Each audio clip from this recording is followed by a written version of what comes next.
तो चलिए स्टार्ट करते हैं। गुड मॉर्निंग सभी को। Good morning, good morning. आवाज़ आ रही है? एक बार बोल दीजिए। अगर आपको हमारी आवाज़ पहुंच रही है आपके कानों तक तो एक बार आप लोग स्माइल और थम्स अप कर दीजिए, ताकि हम भी स्माइल के साथ इस क्लास को स्टार्ट कर सकें। चलिए, good morning, good morning, good morning. Share भी कर दिया करें भाई सभी लोग, ठीक है। चलिए, आ रही है तो चलिए स्टार्ट करते हैं। आज के स्टेट पेपर में हम लोग पढ़ने वाले हैं लेखक और उनकी रचनाएं, जो कि आपके सिलेबस में आपका दिया गया है, ठीक है। तो चलिए यहाँ पर एक क्वेश्चन आपके सामने देखते हैं कि आप लोग कितनी तैयारी किए हैं आपके हिंदी साहित्य में। तो चलिए, क्वेश्चन आपके सामने आ चुका है। गोरा बादल की कथा किसके द्वारा रचित है? चलिए, पहले का जवाब देना है कि गोरा बादल की कथा किसके द्वारा आपका रचित किया गया है। कि गोरा बादल की कथा किसके द्वारा रचित है, यहां पर जवाब आ रहा है ऑप्शन बी। तो आपका जवाब बिल्कुल सही है, जटमल। क्या हो जाएगा? ऑप्शन बी हो जाएगा। ये जटमल के द्वारा आपका यहां पर रचित है। और याद रखिएगा, गोरा बादल चित्तौड़, है ना, गोरा बादल चित्तौड़ मेवाड़ के महान योद्धा थे। गोरा बादल दोनों चाचा भतीजे थे। जालौन के चौहान वंश से इनका संबंध था, ठीक है। चलिए आगे बढ़ते हैं। क्वेश्चन दिया गया है कि जिस कृति के लिए कवि नागार्जुन को साहित्य अकादमी पुरस्कार मिला वह किस भाषा में रचित है? तो चलिए इसका भी जवाब देना है। नए लोगों को यहाँ पर वेलकम है, अभिनंदन है, ठीक है। और पुराने लोगों को और भी ज्यादा अभिनंदन है ना। तो चलिए बताइएगा 2 का जवाब क्या हो जाएगा। तो देखिए यहाँ पर आपका दिया गया नागार्जुन को हिंदी साहित्य अकादमी पुरस्कार मिला 21 भाषा में, तो आपकी मैथिली भाषा। इसका राइट आंसर क्या हो जाएगा? डी नंबर आपका जवाब राइट यहाँ पर हो जाएगा। अब यहाँ पर देख सकते हैं 1968 में हिंदी मैथिली रचना पत्रहीन नग्न छा के लिए, क्या पत्रहीन नग्न छा के लिए नागार्जुन को साहित्य अकादमी पुरस्कार से सम्मानित किया गया। तो यहाँ पर इसका स्क्रीनशॉट लेते रहिए, इसीलिए हमने यहाँ पर इस प्रकार से लिया है, नहीं तो एक एक क्वेश्चन ले लेते और आपको यहाँ पर आंसर टिक करने में या किसी स्क्रीनशॉट लेने में दिक्कत होती है। इसलिए जो क्वेश्चन नहीं आ रहा है उसका स्क्रीनशॉट जरूर लीजिएगा, ठीक है। चलिए आगे बढ़ते। क्वेश्चन दिया है परमाल रासो किसके द्वारा रचित है? परमाल रासो किसके द्वारा रचित है? लाइक शेयर भी कर दीजिएगा। चलिए यहाँ पर 3 का जवाब आ रहा है। यहाँ पर आपका नरपत नाल, कुछ लोग जवाब दे रहे हैं जगनिक। तो चलिए यहाँ पर ऑप्शन आपका हो जाएगा कौन सा? डी, आपकी जगनिक के द्वारा। किसके द्वारा? ये जगनिक की कृति है। और इसे और कौन सा नाम से जानते हैं भाई, ये बताइए, हम नहीं बताएंगे। बताइए कि यहाँ पर परमाल रासो को और किस नाम से जाना जाता है? परमाल रासो को और किस नाम से जाना जाता है? देखते हैं इस प्रश्न का जवाब कौन कौन दे सकता है, क्योंकि इस क्वेश्चन को हमने यहाँ पर बताया है कि परमाल रासो का एक अन्य नाम क्या है। तो चलिए यहाँ पर आपका पॉइंट आपका आ गया अहला खंड। क्या? वेरी गुड, जवाब हो जाएगा यहाँ पर आपका अहला खंड। तो देखते हैं इस प्रश्न का यहाँ पर आंसर डी आपका हो जाएगा, और इसे अहला खंड के नाम से भी जाना जाता है। वेरी वेरी आईएमपी क्वेश्चन है, आपके हाई स्कूल से लेके इंटर तक देश के हर कोने कोने क्वेश्चन आपका पूछा जाता है। चलिए आगे बढ़ते हैं। क्वेश्चन दिया गया है कि निम्नलिखित में से कौन सा रासो अहला खंड के नाम से जाना जाता है। तो चलिए क्वेश्चन जो हमने पूछा वही क्वेश्चन यहाँ पर देखो आ चुका है, ठीक है। तो चलिए यहाँ पर आपका जवाब आ गया है सी नंबर, परमाल रासो आपका जवाब राइट हो जाएगा, ठीक है। चलिए आगे बढ़ते हैं। क्वेश्चन यहाँ पर दिया गया है कि आदिकाल की रचना है। यहाँ पर बताइएगा कि आदिकाल की कौन सी रचना है, आदिकाल की कौन सी रचना है। तो चलिए प्यारे प्यारे कमेंट को हम देखते हैं और निगेटिव कमेंट को हम इग्नोर कर देते हैं, उनको नहीं देखते हैं, ठीक है ना। ऐसे ही आप लोग करिएगा कि निगेटिव कमेंट को आप लोग इग्नोर करते रहिएगा, ठीक है। चलिए बताइए आदिकाल की रचना कौन सी है? 5 का जवाब दीजिएगा। तो 5 का ऑप्शन क्या बन जाएगा? खुमार रासो। क्या ऑप्शन बनेगा? डी, आपकी खुमार रासो ये आपके आदिकाल की रचना है। और इसके रचनाकार कौन थे? तो इसके रचनाकार है आपके दलपति विजय थे, ठीक है। क्या थे? दलपति विजय थे। तो ऑप्शन क्या हो जाएगा यहाँ पर आपका? हो जाएगा डी नंबर। चलिए आगे बढ़कर देखते हैं आगे दुनिया कैसी है। बीजक किसकी रचना है? मतलब अच्छा क्वेश्चन है, यहाँ पर इजी क्वेश्चन है कि बीजक किसकी रचना है 6 नंबर में। तो चलिए बताइएगा बीजक किसकी रचना है। यहाँ पर ऑप्शन आ रहा है सी, आपके कबीर दास की है। तो जवाब आपका सी हो जाएगा, कबीर दास की है। और देखा जाए तो बीजक कबीर की रचनाओं का संग्रह है। संग्रह मतलब ये होता है इसमें और भी आपकी रचनाएं होंगी, जैसे साखी, शबद, रमैनी, ये इसी की आपके क्या है? तो संग्रह है। तो ऑप्शन बन जाएगा सी। आगे देखते हैं, अगला क्वेश्चन दिया है विनय पत्रिका किस भाषा की है? चलिए बताइएगा विनय पत्रिका की भाषा जो है वो आपकी कौन सी है? चलिए अवधी है, खड़ी बोली है, ब्रजभाषा है, या यहाँ पर आपका अपभ्रंश दिया गया है। तो चलिए यहाँ पर देखते हैं इस प्रश्न का जवाब सही क्या हो जाएगा। तो कुछ लोग जवाब दे रहे हैं यहाँ पर आपका ब्रजभाषा, मतलब आपने बिल्कुल सही चुना है। इसका राइट आंसर आपका हो जाएगा ब्रजभाषा है। विनय पत्रिका कैसी है? आपके ब्रजभाषा की है ना, जो कि आपकी किसके द्वारा है? तो कि गोस्वामी तुलसीदास के द्वारा रचित है आपकी है, जो आपकी ब्रजभाषा में है ना। इसमें स्वामी की सेवा में करुणा तने शब्दों में अपनी दीनता का एक भगवान के समक्ष प्रस्तुत किया है। आगे बढ़ते हैं। क्वेश्चन दिया है जयसी द्वारा रचित पद्मावत निम्नलिखित में से क्या है? देख सकते हैं जयसी ने रचित किया है पद्मावत। ये पद्मावत है क्या, तो हमने आपको बताया है, ऐसा नहीं कि पहली बार आप पढ़ रहे हैं, बहुत बार पढ़े हैं। हमने हिंदी के लिए बहुत ही बेहतरीन तरीके से आपको पढ़ा रखा है और हिंदी के लिए हमने बताया भी बेस्ट चैनल है, हर प्रकार की क्लासें आपको दी जा रही हैं। तो यहाँ पर आपका हो जाएगा समासोक्ति, है ना। ये जयसी द्वारा रचित पद्मावत है, ये क्या है, तो आपका समासोक्ति है। ठीक है, क्या है, समासोक्ति है। चलिए आगे बढ़ते हैं। क्वेश्चन यहाँ पर दिया गया है कि पद्मावत महाकाव्य कौन सी भाषा में लिखा गया है। पद्मावत महाकाव्य कौन सी भाषा में लिखा गया है, तो चलिए यहाँ पर देखते हैं इस प्रश्न का जवाब सही क्या हो जाएगा।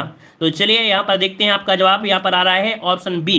तो देखिए आपका जवाब हो जाएगा, ये आपके अवधी भाषा में लिखा गया है। कैसा, आपकी अवधी भाषा में लिखा गया है और इसकी रचना मलिक मोहम्मद जयसी द्वारा की गई थी, आपके 1540 ईस्वी में की गई थी और अवधी भाषा में लिखा गया है। इसमें चित्तौड़ के राजा रतन सेन तथा सिंघल की राजकुमारी पद्मावती की विवाह एवं विवाह के बाद के जीवन का चित्रण आपको इसी में मिलेगा, आपके पद्मावत में। ठीक है, आगे बढ़ते हैं। क्वेश्चन दिया है, मुगल बादशाह शाहजहां ने किस कवि को महाकविराज की उपाधि दी थी।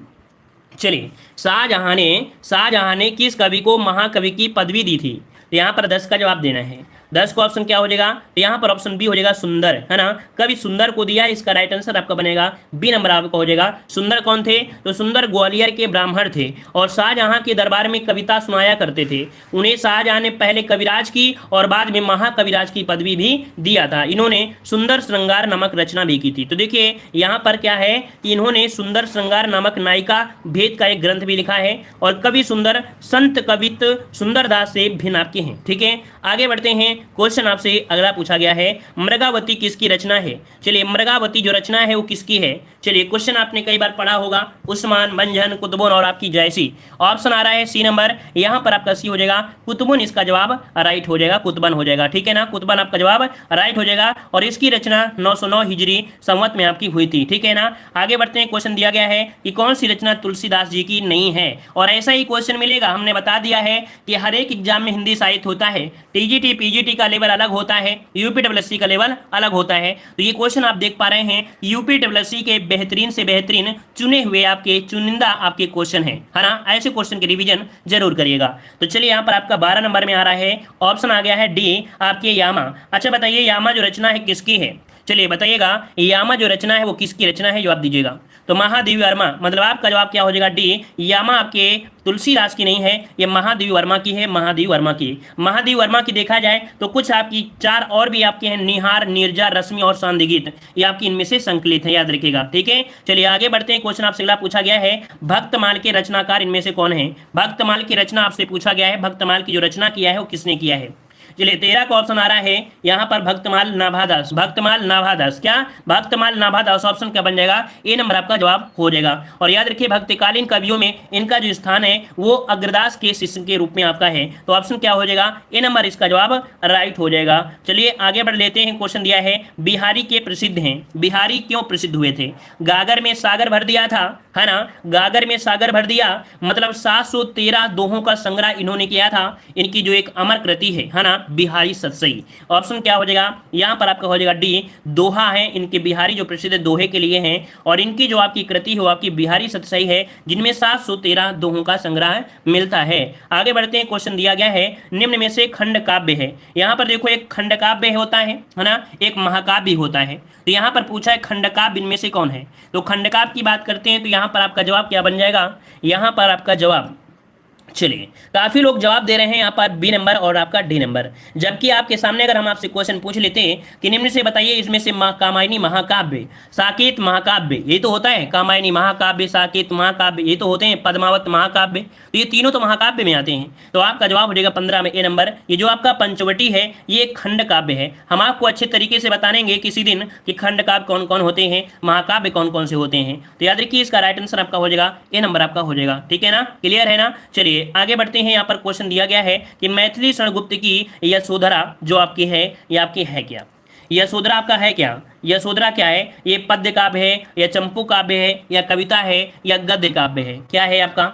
तो यहाँ पर आपका जवाब बनेगा ये आपका चंपू काव्य है। हमने आपको हिंदी साहित्य की क्लास में बताया था कि यशोधरा जो आपका है ये एक चंपू काव्य है। अब चंपू काव्य मतलब क्या होता है, जिसमें से गद्य और पद्य का मिश्रण हो उसे चंपू काव्य कहा जाता है। जो उसमें गद्य और पद्य का मिश्रण होता है उसे चंपू महाकाव्य कहा जाता है। याद रखिएगा, चंपू कहा जाता है ना। और हिंदी में मैथिली शरणगुप्त की रचना यशोधरा को चंपू काव्य माना जाता है। तो ये पॉइंट आपको याद रखना है। क्वेश्चन किसी भी प्रकार से पूछ सकता है, दुर्घटना हो भी सकती है और नहीं भी हो सकती है ना, मतलब गलती हो भी सकती है और नहीं भी हो सकती है। तो चलिए देखते हैं अगले क्वेश्चन की ओर। क्वेश्चन दिया गया है कि वैदेही वनवास किसकी रचना है।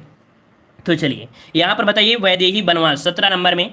चलिए, बहुत ही प्यारे प्यारे स्टूडेंट जुड़े हैं, पहली बार जुड़े हैं, उनका वेलकम है। इस चैनल पर जुड़े रहिएगा और ऐसे ही मेहनत करते रहिएगा, ठीक है। माता पिता का नाम रोशन करिए, अपने पड़ोसी को अच्छे तरीके से यहाँ पर समझा भी दीजिए, ठीक है। तो चलिए, यहाँ पर वैदेही वनवास किसकी रचना है, यहाँ पर जवाब आ रहा है ऑप्शन ए आपके अयोध्या सिंह उपाध्याय हरिऔध। ऑप्शन क्या हो जाएगा, ए नंबर आपका जवाब यहाँ पर राइट हो जाएगा। इनके और भी आपके यहाँ पर रचना है जिनका संग्रह आपको देखने को मिल रहा है कि चौखे चौपदे, सुबते चौबदे, रस कलश, प्रेम प्रपंच, कर्मवीर, है ना, और ये आपको देखने को मिलेंगे। आगे बढ़ते हैं। क्वेश्चन दिया गया है कि श्री लाल शुक्ल को उनकी किस कृति पर व्यास सम्मान प्रदान किया गया है। आप प्लेलिस्ट में जाइएगा, हिंदी साहित्य में क्वेश्चन आपको मिलेंगे। यहाँ पर याद रखिएगा कि यहाँ पर क्लास में आप कह सकते हैं हमारे चैनल पर हिंदी साहित्य की कंप्लीट वीडियो आपकी पढ़ी है, हिंदी साहित्य कंप्लीट रूप से आप पढ़ सकते हैं, ठीक है। तो चलिए, यहाँ पर देख सकते हैं क्वेश्चन आ रहा है, श्रीलाल शुक्ल को उनकी किस कृति पर व्यास सम्मान मिला था। तो ये मिला था विश्रामपुर संत के लिए। ऑप्शन क्या बन जाएगा, यहाँ पर आपका डी हो जाएगा विश्रामपुर का संत। ये क्या है, इनका उपन्यास है। कब मिला था, तो आपके 1999 में ये मिला था। तो ऑप्शन क्या हो जाएगा, डी। अगले क्वेश्चन की ओर बढ़ते हैं। क्वेश्चन दिया गया है कि आग की हंसी काव्य संग्रह के लिए किस साहित्यकार को वर्ष 2016 के साहित्य अकादमी पुरस्कार से सम्मानित किया गया। तो चलिए, आग की हंसी के लिए किसे, तो आपको 19 को ऑप्शन सी हो जाएगा रामदरस मिश्र को। क्या, ऑप्शन सी हो जाएगा रामदरस मिश्र को आग की हंसी की काव्य संग्रह के लिए 2016 के साहित्य अकादमी पुरस्कार से सम्मानित किया गया है। अब देख सकते हैं यहाँ पर देखो दिया गया है 2016 में, है ना। देखो, आग की हंसी के लिए 2016 में, 2015 में यहाँ पर कह सकते हैं 2016 में यहाँ पर नसीर शर्मा के परिजात के लिए मिला था ना, और 2017 में रमेश कुंतल मेघ को मिला था, ठीक है। चलिए आगे बढ़ते हैं। क्वेश्चन दिया गया है, इसका स्क्रीनशॉट लीजिएगा। कह रहे जयद्रथ वध किसकी रचना है। जयद्रथ वध जो रचना है वो किसकी रचना है। चलिए, जयद्रथ वध रचना है किसकी रचना है। ये क्वेश्चन बहुत बार पूछा गया है और ये आपको दिमाग में हमेशा याद रखना है, क्योंकि ये क्वेश्चन बनता ही बनता है, आपके प्रैक्टिस सेट में हो चाहे एग्जाम में हो। चलिए, 20 नंबर का ऑप्शन आ रहा है बी, आपके मैथिली शरणगुप्त, इसका जवाब राइट हो जाएगा, है ना। चलिए बताइएगा, यहाँ पर क्वेश्चन दिया है भारत भारती के रचनाकार कौन है।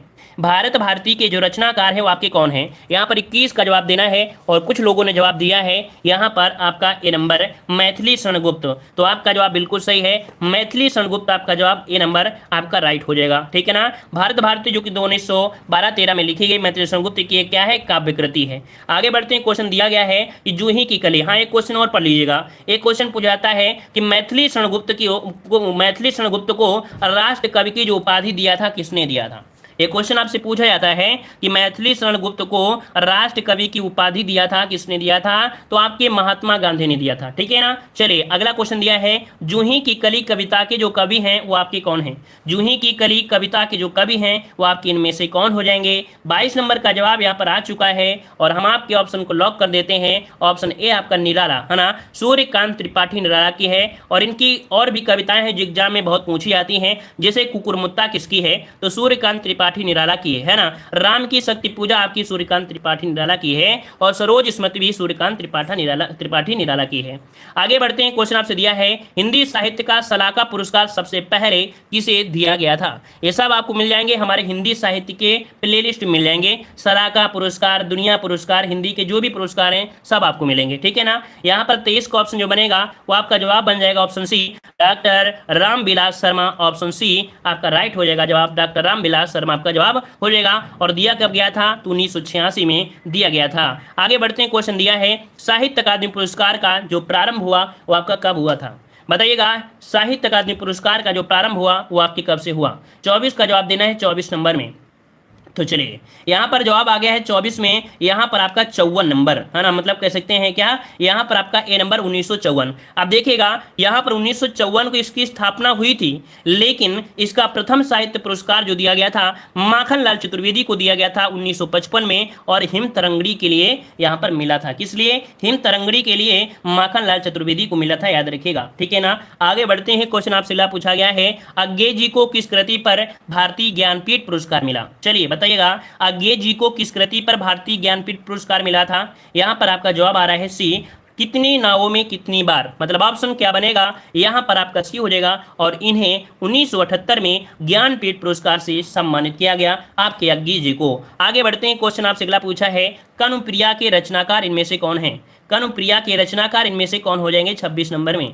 तो कनुप्रिया के रचनाकार आपका जवाब आ रहा है यहाँ पर आपका बी नंबर, मतलब आपका जवाब हो जाएगा धर्मवीर भारती, मतलब धर्मवीर भारती हैं, इनको कवि कनुप्रिया आपके रचनाकार हैं। याद रखिए इनकी और भी रचनाएं हैं, जैसे आपका क्या होता है आपका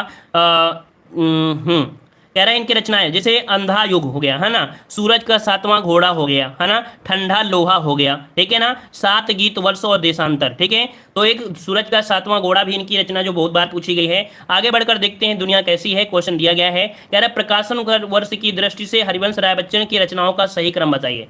चलिए अब 27 नंबर थोड़ा सा कठिन आपको हो सकता है, अब आपको कठिन नहीं लगना चाहिए, क्यों? यहाँ पर आपके सामने दिया गया है मधुशाला, और मधुशाला से ही क्या हुए थे, ये प्रसिद्ध हुए थे। तो कभी कभी तुक्का मारा करें, है ना, जैसे बोला जाता है ना, क्या बोला जाता है? बोला जाता है कि आप बाहर जाइए, चाट बतासे टिक्की वगैरह मत खाइए, इससे पेट डिस्टर्ब हो जाता है। लेकिन कभी कभी क्या होता है कि इनको खा लेने से, स्वाद बदल जाने से आपके सेहत में पाचन क्रिया वगैरह थोड़ा सही हो जाती है कभी कभी, लेकिन डेली खाएंगे तो भी क्या होगा, जठर, है ना, समझ रहे हैं ना। तो फिर यहाँ पर देखिए प्रकाशन वर्ष दिया मधुशाला, तो तुक्का मार भी लिया करें। यहाँ पर मधुशाला जो आपकी है ये सबसे पहले इनकी आई थी 1935 में, ठीक है ना। फिर इसके बाद मधुबाला आई 1936 में, मधुकलाश आई 1937 में, और निशा निमंत्रण आई थी 1938 में। तो ऑप्शन क्या हो जाएगा, यहाँ पर आपका ए राइट हो जाएगा, ठीक है ना। आगे बढ़ते हैं, क्वेश्चन दिया गया है, कह रहा आपसे, यहाँ देखो स्क्रीनशॉट लीजिए, यहाँ पर लिखा है स्क्रीनशॉट, इसका ले लीजिएगा, ठीक है। चलिए यहाँ पर आते हैं, तुलसीदास के रचनाकार कौन है? चलिए बेहतरीन क्वेश्चन है, यहाँ पर 28 का जवाब दीजिएगा। सही जवाब इसका क्या बन सकता है? तुलसीदास के रचनाकार इनमें से कौन से हैं, जवाब देना है। चलिए हम पिज्ज़ा बहुत खाते हैं, तो चलिए खाइए और मज़े करिए, चलिए खाते रहिए, लेकिन पढ़ाई पर फोकस करते रहिए। हम नहीं खाते हैं भाई, किसी का कमेंट आया उसको बोल रहे हैं, ठीक है ना। हम नहीं पिज्ज़ा खाते हैं, हमें अच्छा नहीं लगता है, किसी का कमेंट आया था उसको पढ़ रहे हैं, जो आप लोग सोचो हम पिज्ज़ा खाते हैं, ठीक है। चलिए यहाँ पर बताइए, कह रहा है तुलसीदास के रचनाकार कौन है? तो 28 का ऑप्शन बन जाएगा डी, सूर्यकांत त्रिपाठी निराला। क्या? सूर्यकांत त्रिपाठी निराला, इसको ऑप्शन बनेगा डी नंबर आपका राइट हो जाएगा, ठीक है। आगे बढ़ते हैं, क्वेश्चन आपसे अगला दिया गया है, सूर्यकांत त्रिपाठी निराला की कुछ आपकी रचनाएं जैसे अनामिका, परिमल, गीतिका, संध्या काकली, कुकुरमुत्ता, अरिमा, बेला, ठीक है, नैपत्य, अर्चना, आराधना, गीत पुंज और आपके तुलसीदास। तो याद रखिए तुलसीदास आपको कंफ्यूज कर सकता था, है ना। तो यहाँ पर ऑप्शन क्या बन जाएगा, डी। क्लियर हो गया, इसका स्क्रीनशॉट लीजिए जल्दी से। चलिए जल्दी से खाइए, मतलब स्क्रीनशॉट लीजिए जल्दी से। चलिए आइए अगले क्वेश्चन को आते हैं, कह आपसे निम्न में से कौन सी दिनकर की रचना नहीं है? कौन सी दिनकर की रचना नहीं है? यहाँ पर 29 का जवाब देना है। तो चलिए 29 का ऑप्शन लॉक करते हैं। यहाँ पर उर्वशी है, कुरुक्षेत्र भी है, रसमृति है, लेकिन मृगनयनी नहीं है। तो ऑप्शन क्या बन जाएगा, सी नंबर मृगनयनी, ये दिनकर की रचना नहीं है, याद रखिएगा। क्लियर इतना पॉइंट, ठीक है ना। वृंदालाल वर्मा की है, क्या ये जो मृगनयनी है ये वृंदावनलाल वर्मा की एक औपन्यासिक कृति है, ठीक है। चलिए आगे बढ़ते हैं, क्वेश्चन दिया गया है, कह रहा आपसे यहाँ पर हरी घास पर क्षण भर किस कवि का काव्य संग्रह है? क्या हरी घास पर क्षण भर किस कवि का काव्य संग्रह दिया गया है? तो चलिए 30 नंबर को लॉक करिएगा, और 30 का ऑप्शन बनेगा अज्ञे जी का है। किसका है? आपके अज्ञे जी का है। 30 का ऑप्शन आपका ए आपका जवाब राइट हो जाएगा। चलिए यहाँ पर आते हैं अगले क्वेश्चन को। क्वेश्चन दिया गया है, उर्वशी किसकी रचना है? उर्वशी किसकी रचना है? यहाँ पर जवाब दीजिए, उर्वशी किसकी रचना है? तो चलिए यहाँ पर देख सकते हैं 31 नंबर में 31 का ऑप्शन हो जाएगा रामधारी सिंह दिनकर की। किसकी है? रामधारी सिंह दिनकर। ऑप्शन क्या बन जाएगा? बी नंबर आपका जवाब राइट हो जाएगा। इनकी रचनाओं में कुरुक्षेत्र, रसमृति, हारे को हरिनाम, ये इनकी प्रमुख आपकी रचनाएं हैं। अगला क्वेश्चन दिया है, यामा किसकी रचना है? यामा किसकी रचना है? तो चलिए यहाँ पर आते हैं, क्वेश्चन आपसे अगला दिया गया है, उर्वशी किसकी रचना है? चलिए जवाब दीजिए, यामा किसकी रचना है? तो आप सभी को पता होगा यामा है किसके, महादेवी वर्मा की। ऑप्शन क्या हो जाएगा? बी नंबर इसका जवाब राइट हो जाएगा। यामा देख सकते हैं, एक पॉइंट पूछा जाता है कि यामा के लिए इनको एक पुरस्कार मिला था जो कि 1982 में ज्ञानपीठ पुरस्कार। क्वेश्चन पूछेगा कि बताइएगा कि महादेवी वर्मा को यामा जो मिला था, यामा के लिए कौन सा पुरस्कार? तो ज्ञानपीठ पुरस्कार कब? तो 1982 में मिला था, याद रखिएगा। निहार रश्मि नीरजा और सांदगी इनकी कविताओं का संग्रह है। आगे बढ़ते हैं, क्वेश्चन दिया गया है निम्न में से सही जोड़ा आपको चुनना है। यहां पर सही जोड़ा कौन सा हो जाएगा? जयशंकर प्रसाद दिया है यामा, महादेवी वर्मा ययाति दिया है, नासिरा शर्मा दिया है त्रिया हट और सुमित्रानंद पंत दिया है चिदम्बरा। मतलब आपका जवाब कौन सा हो जाएगा? D number. यहां पर जो चिदम्बरा है ये आपके सुमित्रानंद पंत का है। ऑप्शन यहाँ पर आपका डी राइट हो जाएगा, ठीक है ना। चलिए आगे बढ़ते हैं, क्वेश्चन दिया गया है रामधारी सिंह दिनकर की रचना नहीं है। रामधारी सिंह दिनकर की रचना नहीं है। उर्वशी, रेणुका, रश्मिरथी और आपका स्वर्ण धूले। चलिए 34 का जवाब दीजिए। 34 का ऑप्शन क्या बन जाएगा? तो 34 का ऑप्शन यहाँ पर बन जाएगा आपका, यहाँ पर रामधारी की रचना नहीं है। कौन? तो ऑप्शन आपका आ रहा है यहाँ पर डी। देखो जो आपका दिया है स्वर्ण धूलि, क्या 34 का ऑप्शन जो बना है यहाँ पर आपका डी स्वर्ण धूलि, ये सुमित्रानंद की रचना है। किसकी है? सुमित्रानंदन पंत की रचना है। तो ऑप्शन क्या हो जाएगा? डी हो जाएगा। तो इसका स्क्रीनशॉट आप ले सकते हैं। अगला क्वेश्चन दिया गया है चांद का मुंह टेढ़ा है किस कवि का काव्य संग्रह है? चांद का मुंह टेढ़ा है ये किस कवि का काव्य संग्रह है? तो चलिए 35 को ऑप्शन लॉक करना है। 35 का ऑप्शन सही क्या हो जाएगा? तो यहाँ पर ऑप्शन आ रहा है मुक्ति बोध, गजानन माधव मुक्ति बोध। ऑप्शन क्या बन जाएगा? यहाँ पर आपका बन जाएगा बी। ये आपके गजानन माधव मुक्ति बोध का काव्य संग्रह है। इनकी कुछ रचनाएं जैसे अंधेरे में, ब्रह्म राक्षस और आपका भूल गलती, ये इनकी आपकी रचनाएं हैं। अगला क्वेश्चन दिया है निम्नलिखित में से कौन पद्मश्री प्राप्त कथाकार है? इनमें से बताइए किसे पद्मश्री दिया गया है? किसे पद्मश्री दिया गया है यहाँ पर बताइएगा। तो पद्मश्री प्राप्त करने वाली ये कथाकार हैं। क्या कथाकार है? महादेवी वर्मा। ऑप्शन बनेगा बी, महादेवी वर्मा इसका राइट आंसर बन जाएगा। आगे बढ़ते हैं, क्वेश्चन दिया है कि कला और बूढ़ा चांद के लिए सुमित्रानंद पंत को किस साहित्य पुरस्कार से सम्मानित किया गया? चलिए बताइएगा, कला और बूढ़ा चांद के लिए सुमित्रानंद पंत को किस साहित्य पुरस्कार से यहाँ पर सम्मानित किया गया 37 नंबर में? तो चलिए यहाँ पर आपका जवाब आ रहा है यहाँ पर ए नंबर, लेकिन कुछ लोग जवाब दे रहे हैं डी नंबर। तो इसका राइट आंसर बनेगा डी। हिंदी साहित्य अकादमी पुरस्कार दिया गया था कला और बूढ़ा चांद के लिए, सुमित्रानंदन पंत को दिया गया था, याद रखिएगा। बढ़ते हैं अगले क्वेश्चन को, और क्वेश्चन दिया गया है यहाँ पर देखो, इन्हें प्रगति का सुकुमार कवि भी कहा जाता है। अगला है शेखर ए जीवनी उपन्यास के लेखक कौन है? शेखर एक जीवनी उपन्यास के लेखक क्या है? कभी कभी ऐसे भी क्वेश्चन पढ़ लिया करो, है ना। चलिए बताइएगा यहाँ पर 38 नंबर का जवाब सही क्या हो जाएगा? तो 38 का ऑप्शन क्या हो जाएगा? यहाँ पर आपका जवाब बन जाएगा ऑप्शन बी। यहाँ पर अज्ञेय हो जाएगा। क्या? अज्ञेय हो जाएगा। ऑप्शन क्या हो जाएगा? बी नंबर आपका जवाब राइट हो जाएगा, ठीक है ना। चलिए यहाँ पर आते हैं अगले क्वेश्चन को, और क्वेश्चन आपसे अगला दिया गया है कि होरी किस उपन्यास का पात्र है? होरी किस उपन्यास का पात्र है, आपसे पूछा गया है। चलिए भाई होली खेल लेते हैं। यहाँ पर होरी किस उपन्यास का पात्र है? तो ये है आपके गोदान का। किसका है? गोदान का है, जो कि मुंशी प्रेमचंद द्वारा रचित है आपका गोदान। ऑप्शन क्या हो जाएगा? डी। अगला है हिंदी का प्रथम मौलिक उपन्यास कौन सा है? हिंदी का प्रथम मौलिक उपन्यास इनमें से कौन सा हो जाएगा? यहाँ पर 40 का जवाब देना है। 40 का जवाब इनमें से सही क्या हो जाएगा?